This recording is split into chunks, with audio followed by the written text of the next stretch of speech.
Part 6 in our 10-part series on the emerging markets for consumer goods manufacturers. I'm Janet Dorencott with Relational Solutions, and today we'll talk about the differences we see in emerging markets.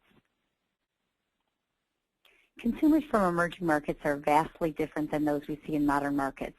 Their needs, their income limitations, the frequent political unrest in their countries, they have transportation limitations that we don't see, they have environmental constraints that we don't have. All of these are things that are much different than the issues we face in modern markets. They have much less disposable income, if any, in many cases. Even items considered to be staples in the U.S. are often a huge improvement over what they have available in emerging markets. These charts show how African households spend their money compared to the way how Americans spend their money. For Africans, healthcare, for example, accounts for 30% of their income. Compare that with the U.S. Bureau of Labor Statistics that shows healthcare costs in the U.S. account for only 7% of our income. African households have less than 2% expendable income versus Americans' expendable income of 16% when you combine other with entertainment. Despite the relatively low levels of middle-class income in some emerging markets, they remain an important consumer group, and their middle classes are growing.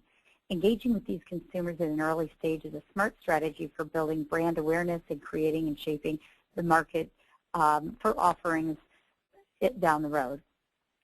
According to the U.S. Department of Agriculture, the estimated average American grocery bill for a family of 4, meaning a couple with 2 teenagers, ranges from $700 a month to $1,400 per month. The average emerging market family makes less than half of that for their entire year's income. Therefore, transaction amounts tend to be much, much lower in emerging markets. What else makes emerging market sales so much different than the U.S. or Europe? The frequency with which you get the data is very inconsistent. That's not to say it's consistent in the States, but it's even worse there. The data formats are different if you get the data at all. The data types are different. This really isn't that much different than in modern markets in some cases, but they are even more new to it than in modern markets. Thus, you have a less sophisticated consumer as well as a less sophisticated seller. The needs of the consumers are different. They have issues and constraints that you just don't see in the modern market. How are you going to get the product there? In most cases, emerging markets are pretty far away, and different products are more difficult to ship than others, not to mention international trade issues.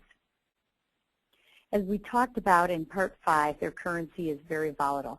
This makes it difficult on a daily basis to understand sales and profits. We talked about smaller transaction amounts, but quantities also tend to be lower. Just about every aspect of the sales process is different in emerging markets. They just have completely different paradigms.